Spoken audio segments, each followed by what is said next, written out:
In this video, we are covering 3 major developments from the front lines of the war in Ukraine, all breaking on March 10, 2026. Ukraine is seizing the initiative on the battlefield, striking deep into Russian weapons production, and unveiling a new technology that could change how this war is fought. Let us get into it. For the first time since the Kursk operation in 2024, Ukrainian forces have recaptured more territory in a single month than Russia managed to capture during the same period. That is not a minor milestone. That is a fundamental shift in battlefield momentum at a time when Moscow was betting everything on a major spring offensive.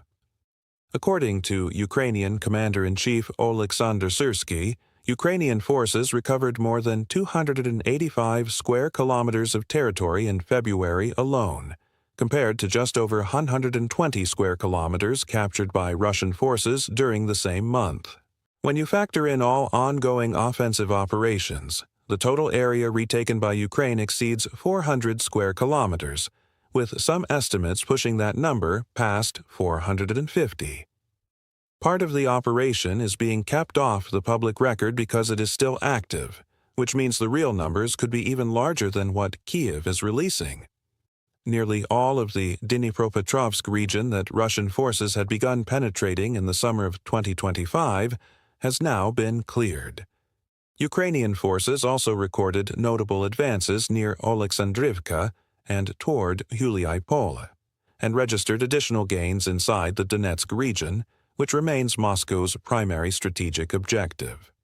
The importance of this goes beyond terrain.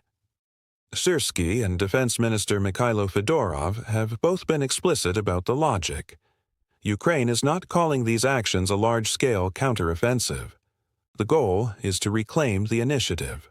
When Ukrainian forces push forward in multiple directions, they force Russia to respond, disrupting Russian planning cycles and delaying the buildup Moscow needs for its own offensive operations. The active Ukrainian push near Kupiansk in the second half of 2025, for example, effectively eliminated the threat of a Russian advance on Kharkiv. The same logic now applies in Dnipropetrovsk and Zaporizhzhia. The winter of 2025 to 2026 proved brutal for the Russian military. Over 3 months, more than 90,000 Russian soldiers were killed.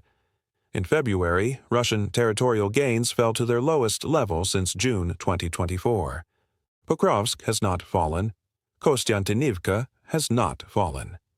The 4-city cluster of Kostiantynivka, Drushkivka, Sloviansk, and Kramatorsk remains beyond Russia's reach, and Ukrainian commanders estimate it would take years at Russia's current pace to reach those population centers, if Russia could reach them at all.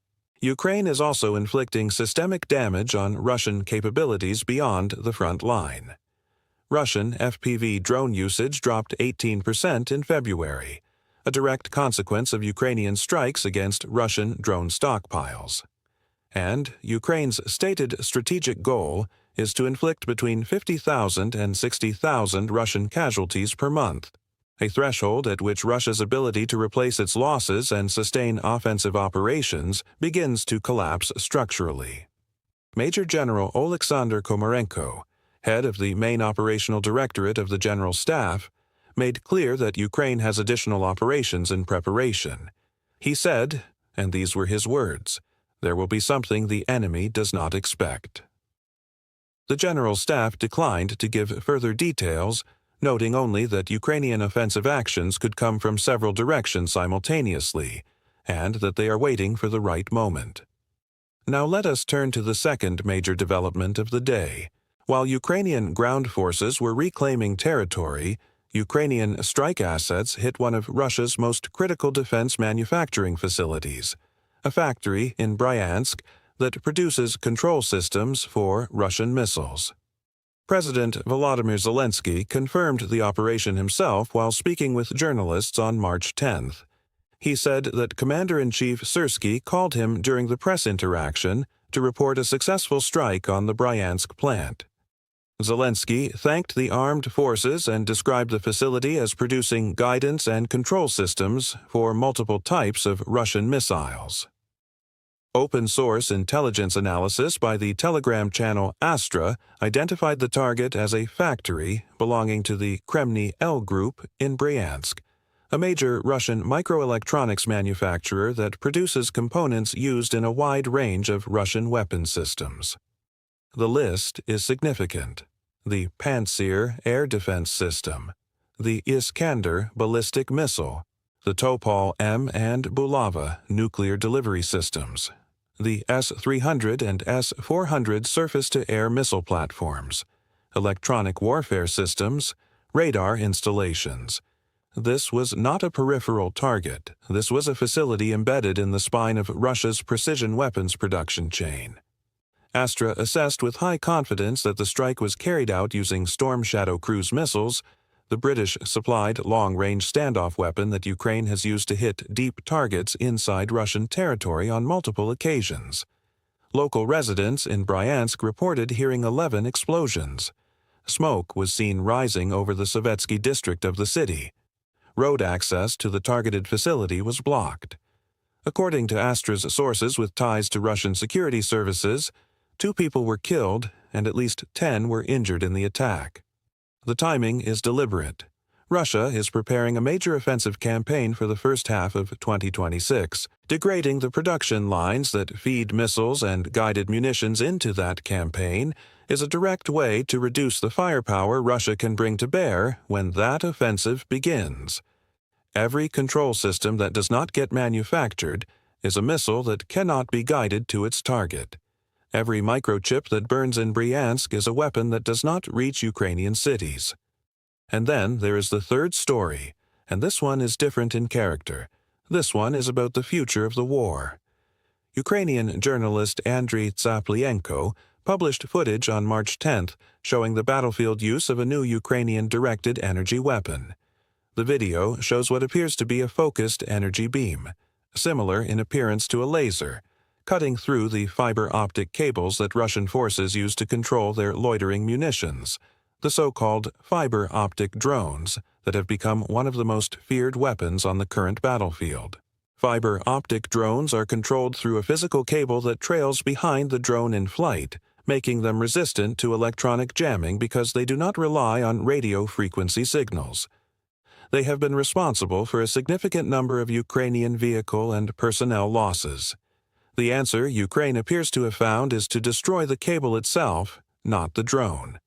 When the cable is severed, the drone loses all control and is instantly neutralized. The system has been in development and was previously reported on by The Atlantic, which described a Ukrainian prototype called Sunray. The system is compact enough to fit in the trunk of a standard pickup truck. During testing, it detected and destroyed a drone target within seconds, and it does so silently, with no audible signature and no visible bright beam, making it extremely difficult to detect or locate in the field. That combination of silence and compactness makes it operationally versatile in a way that large conventional air defense systems are not. The cost comparison is striking. Western laser weapon systems such as the American Helios, which stands for high-energy laser with integrated optical dazzler and surveillance, can carry price tags in the tens of millions of dollars per unit. The Ukrainian Sunray system is estimated to cost several $100,000, potentially making it many times cheaper than its Western equivalents. If it scales, that cost advantage matters enormously. Ukraine faces a drone threat measured in tens of thousands of launches per month. A scalable, low-cost counter that works silently and does not require expensive interceptor missiles could fundamentally change the economics of drone defense. Ukraine's broader goal is to construct a layered air defense architecture that its officials have compared to Israel's Iron Dome, a multi-tier system that can handle threats ranging from ballistic missiles down to small commercial drones. Directed energy weapons like Sunray would operate at the lower end of that threat spectrum, handling the drone swarms that conventional air defense batteries are too expensive to engage at scale. Together, these 3 developments from March 10, 2026, tell a coherent story.